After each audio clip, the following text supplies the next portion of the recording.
Hello, আসসালামু আলাইকুম বন্ধুরা, তোমরা সবাই কেমন আছো?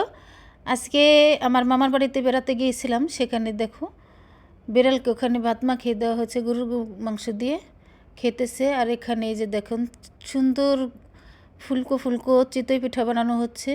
আর চিতই পিঠাগুলো এত সুন্দর ফুলেছিল। তো কিছু পিঠা ভিজিয়েছিল, এই যে রস বানিয়ে রেখেছে খেজুরের। আর এখানে 2.5 কেজি খাঁটি গরুর দুধ দিয়ে দেওয়া হয়েছে।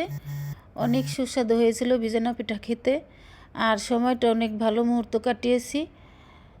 অনেকেই এসেছিল এখানে, আমার খালার ভাইয়ের বউ সবাই এসেছিল। আসলে আগে মানুষ মিথ্যা বলতে ভয় পেত পাপ হবে বলে, আর এখন মানুষ সত্যি বলতে ভয় পায় বিপদে পড়বে বলে। তো দেখুন দুধ দেওয়ার পর কিন্তু পুরোটাই সাদা হয়ে গেছে, কারণ দুধের পরিমাণটা বেশি ছিল। অল্প কয়েক খাস পিঠা ভিজিয়েছে। আর এখানে যে গরুর মাংস রান্না করতেছি আমি, গরুর মাংসটা এখানে চুলায় দেওয়া হয়েছে। এখানে 5-6 কেজি গরুর মাংসের উপরে আছে, আমি আনুমানিক বললাম, যদিও জিজ্ঞেস করা হয়নি। তো বড় পাতিলে রান্না করা হয়েছে। গরুর মাংসটাও অসম্ভব মজার হয়েছিল। আমি অবশ্য রান্না পুরোটা করিনি, আমি পরে বসে জাল করেছি শুধু।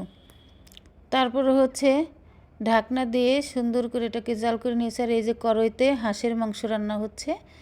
এখানে হাঁসের মাংস সুন্দর করে রান্না করা হচ্ছে। আর এই যে খাবার দাবার রেডি করা হয়েছে, ভিজানো পিঠা, সিটুটি, আরও অনেক রকমের খাবার ছিল। আজ তাহলে পর্যন্তই, আল্লাহ হাফেজ।